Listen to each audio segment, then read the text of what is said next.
Hello, amazing people. Welcome to Amazing Grace with Bosse. In the last episode of Amazing Grace with Bosse, we talked about love and the ingredients of true love with special focus on Gary Chapman's book, The 5 Love Languages, which talks about the 5 ways people like to express and experience love. They are words of affirmation, quality time, acts of service, receiving gifts, and physical touch. If you have not watched that show, there's a link above. Click on it and watch it. In that episode, we established the fact that love means different things to different people. And indeed, we all express and experience love differently. And that's because we are different human beings and we are unique. And the dynamics of every relationship is different. Indeed, there's no one size fits all when it comes to love and how to love someone. However, there are certain ingredients that must be in a relationship to show that there's love. Valentine's celebration is over and we are back to reality, right? Yes. But should expression of love be restricted to Valentine's Day? Absolutely not.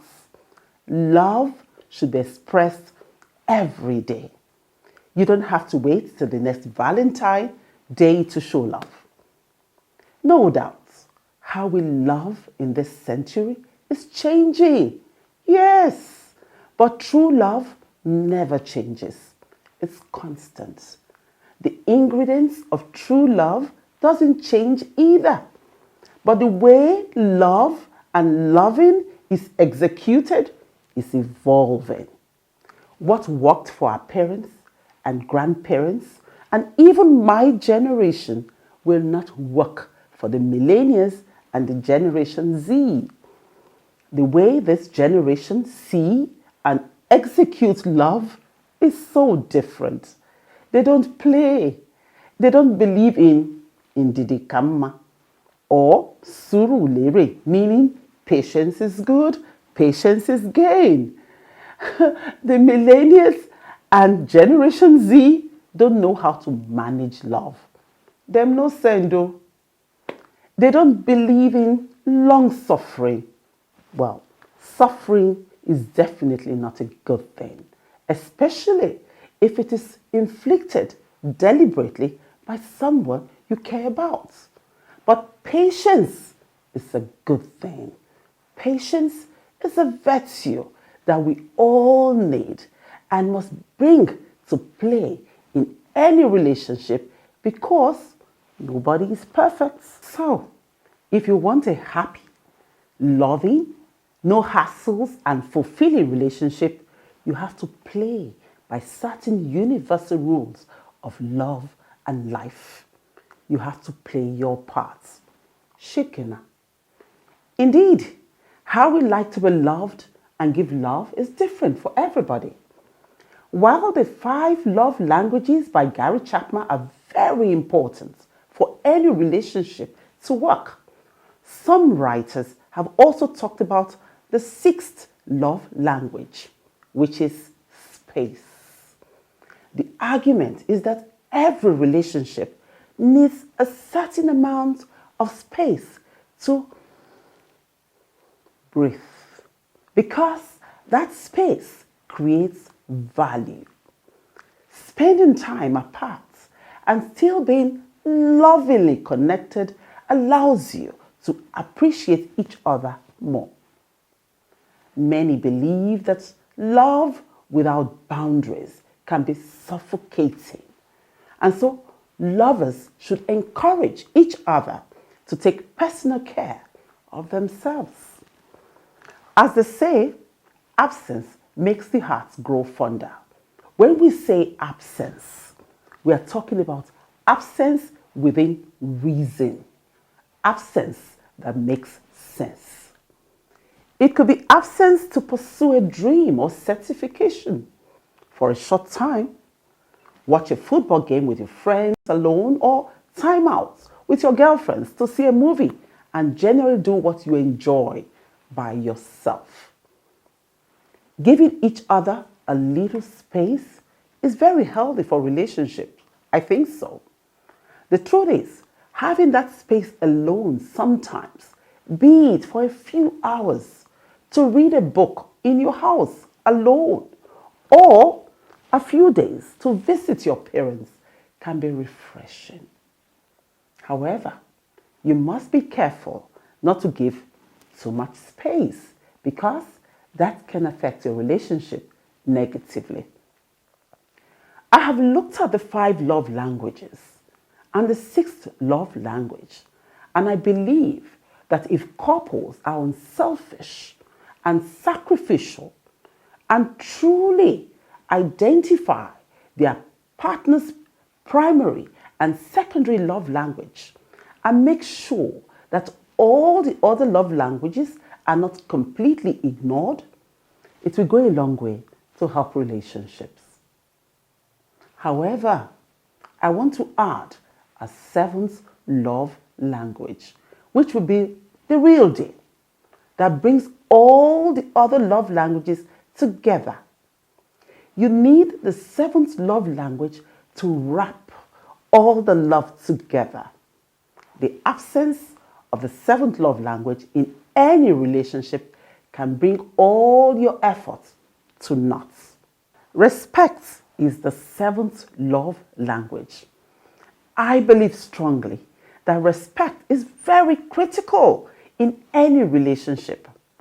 The word respect comes from the Latin word respectus, meaning attention, regard, or consideration, and can be defined as esteem or a sense of worth of a person.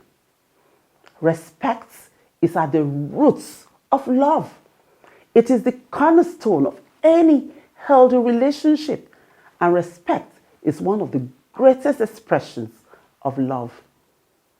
True love is not based only on romance, sex, candlelight dinner, gifts, money, sweet talks, and all this serene.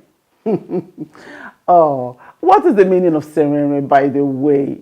If you know the meaning of serene, tell us in the comment section.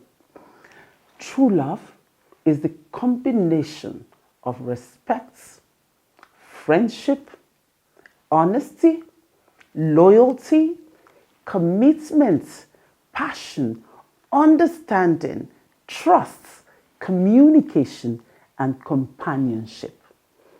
You can tell people you love them, buy them gifts, but if you do not respect and honor them, there's a big problem.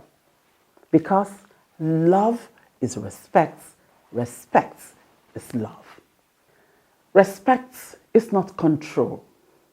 Respect is not do it my way or the highway. Respect is not I am the boss, I can do what I like, everybody can go to hell. Respect is not stabbing someone in the back. Respect is not putting the other person down. Respect is not manipulating someone. Respect is not playing down on people's emotions or undermining them. And respect is certainly not impunity. Respect is honoring someone by exhibiting care, concern, and consideration for their needs and feelings. Love without respect is heart-wrenching and dangerous. It means there are no boundaries. And when there are no boundaries, anything goes. Love is empty without respect. Every human being with blood flowing in their veins deserves respect, whether male or female. Having said that, you must not forget that respect is earned. It's not free of charge. To earn respect, you too must respect yourself. There are, however, many situations when you give respect, even when you know the person does not deserve it. Most times, people do that for the sake of peace. Have you ever been in such a situation? Well, that's a topic for another day. So, from east to west, north to south, love is still the same. The ingredients of true love does not change. Love is about sacrifice and playing your parts. It is not a one-man show. If we all follow the biblical injunctions which says, you shall love your neighbor as yourself and do unto others what you would have them do unto you, relationships will be better for it. Now you know the seven love languages: words of affirmation, quality time, acts of service, receiving gifts, physical touch, space, and respect. So, what is your love language? And do you know your partner's love language? If you don't, please resolve to find out what it is and make a commitment to show and express love the way they want it, not the way you want it. Love is sacrifice. It's a wrap. That's a show for today. Until I come your way again, be kind, keep loving, and never give up on love. And make sure you like, share, and subscribe to Amazing Grace with Bosse.